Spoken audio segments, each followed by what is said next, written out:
ఏది మంచి ఏది చెడు తెలుసుకోలేని అజ్ఞానం, అనైతికత సమాజంలో ఎటువంటి విపరీత ధోరణులకు దారితీస్తాయో, ఎంతటి విపత్కర పరిస్థితులను కల్పిస్తాయో ఏ ఒక్కరోజు ఏ న్యూస్ ఛానల్ ఒక 10 నిమిషాల పాటు చూసినా అర్థమైపోతుంది.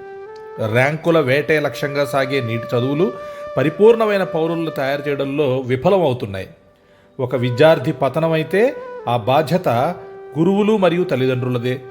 మార్కుల వేటలో అలసిపోతున్న నేటి విద్యార్థులకు 4 మంచి మాటలు చెవిన వేయాలనే ప్రయత్నమే ఇది.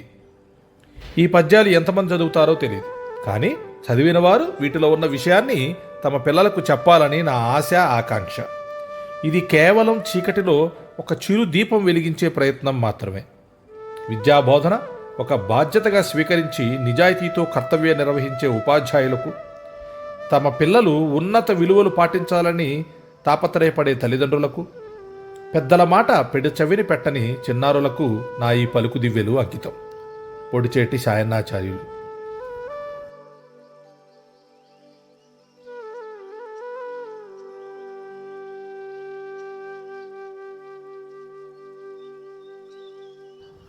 సత్యవాక్కులెప్పుడు సత్కీర్తి కలిగించు, కళ్ళ మాటలాడ కలుగు కీడు.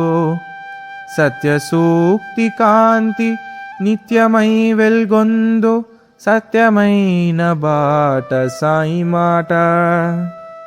అబద్ధపు మాటలు పలికేవారికి ప్రమాదాలు తప్పవు, కానీ సత్యం మాట్లాడేవారికి మంచి కీర్తి ప్రతిష్టలు కలుగుతాయి. నిజాయితీతో కూడిన మాట శాశ్వతంగా నిలుస్తుంది అని భావం.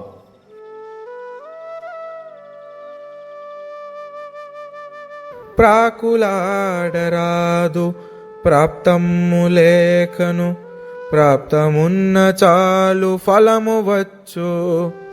తప్పదెప్పుడైనా తనదు ప్రారబ్ధము, సత్యమైన బాట సాయి మాట.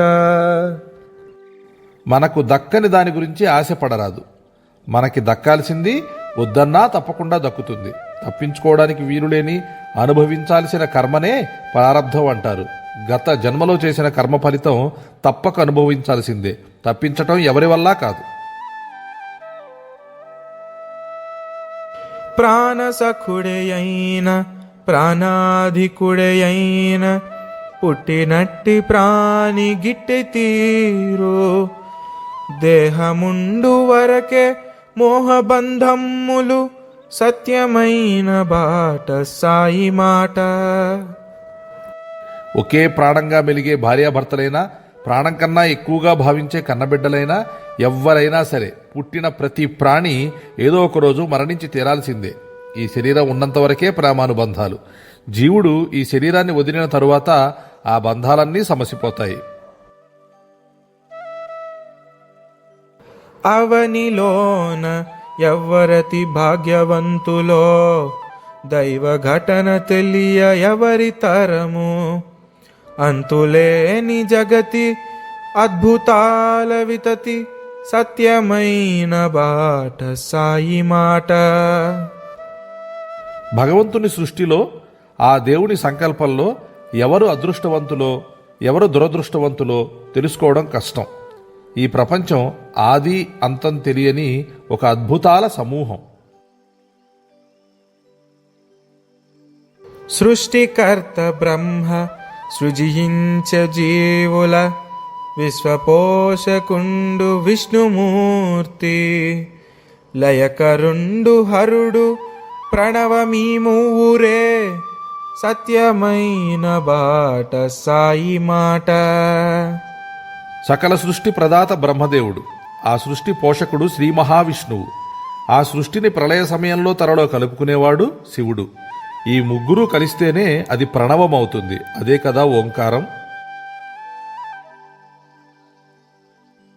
శివుడు గొప్పయనుచు శైవులు బలుకంగా, విష్ణువే ఘనుడను వైష్ణవుండు. హరిహరులకు నడుమ నరయకు భేదమ్ము, సత్యమైన బాట సాయి మాట. శివభక్తులు శివుడే గొప్పవాడు అని భావిస్తారు.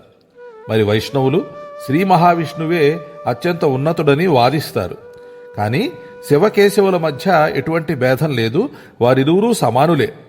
ఎవరైతే ఇరువురి మధ్య భేదభావం చూపిస్తారో వారు ఎట్టి పరిస్థితుల్లో భగవంతుని కృపకు పాత్రులు కాలేరు అని ఈ పద్యంలో భావం. అయ్యగారి బతుకు అవినీతి లొసుగులు పదవి ఊడినట్టి పిదప తెలియో పాప భాండమపుడు భల్లున ద్రెల్లురా సత్యమైన బాట సాయి మాట. అధికారంలో ఉన్నవారి అవినీతి భాగవతం పదవి పోయిన పిదప బయటపడుతుంది.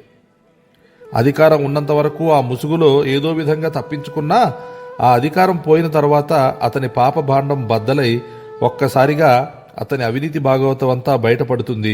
ఇది తప్పదు.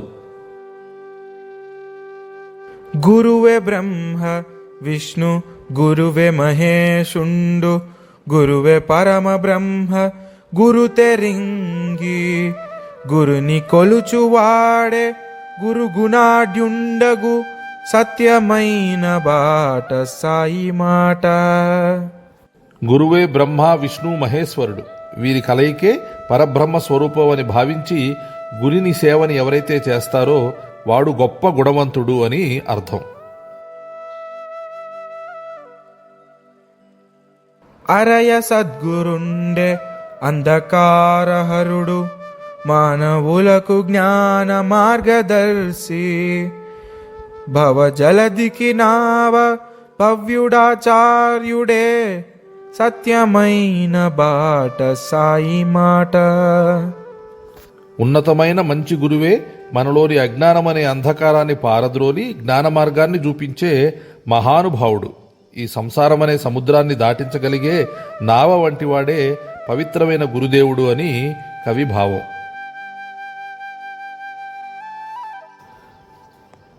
పలుకు దివ్యలు. రచన పొడిచేటి సాయన్నాచార్యులు గారు. కవి పరిచయం. పొడిచెట్టి సాయన్నాచార్యులు గారు ఉత్తమ ఉపాధ్యాయ అవార్డు గ్రహీత, ప్రస్తుతం విశ్రాంత ఉపాధ్యాయులు.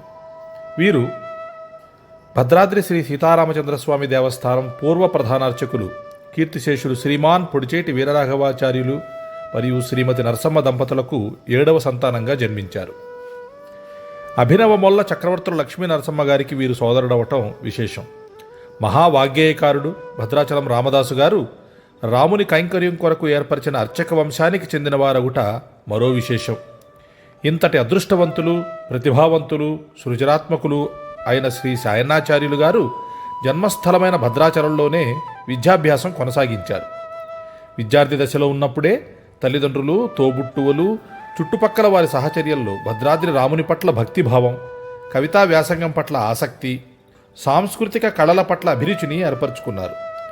18వ ఏటనే పాంచరాత్రాగమన దీక్ష తీసుకొని భద్రాద్రి శ్రీరామునికి తిరువారాధన మొదలుగా గల అనేక సేవలను నిర్వహించారు. సంతోషకరమైన జీవితాన్ని కొనసాగించారు. వివాహానంతరం ఉద్యోగరీత్యా చర్లమండలం సత్యనారాయణపురంలో ఉండిపోయారు. కవిత్వం రాయడానికి అనేక అంశాలు ప్రేరణనిస్తూ ఉంటాయి. కొంతమందికి ప్రకృతి ప్రేరణ అయితే కొంతమందికి శృంగారపరమైనవి స్ఫూర్తినిస్తాయి. అలాగే సమాజ పరిస్థితులు మరికొందరికి ప్రేరకమవుతాయి. సాయన్నాచార్యులు గారికి మాత్రం సహజ పరిస్థితులతో పాటు రకరకాల మనస్తత్వాలు గలవారి మధ్య సంచరించడం మొదలగు అంశాలు కలం పట్టించినట్లుగా వారు చెప్పడం జరిగింది. సహజంగా వీరికి రచనలు చేయటం పట్ల అభిరుచి మెండు. ఈ కారణంగా కలం పట్టిన తదుపరి 3 పూలు 6 కాయలుగా వీరి సంగీతం అభివృద్ధి చెందింది. గ్రంథ పఠనం, స్పందించిన వెంటనే రచనకి ఉపక్రమించడం వీరి హాబీలు. పలుకు దివ్యలు అనే ఈ ప్రస్తుత రచన అర్ధశతి, అర్థవంతమైన సమర్థవంతమైన రచనగా పేర్కొనడం ఎంతమాత్రం అతిశయోక్తి కానే కాదు. సర్వే జనా సుఖినో భవంతు.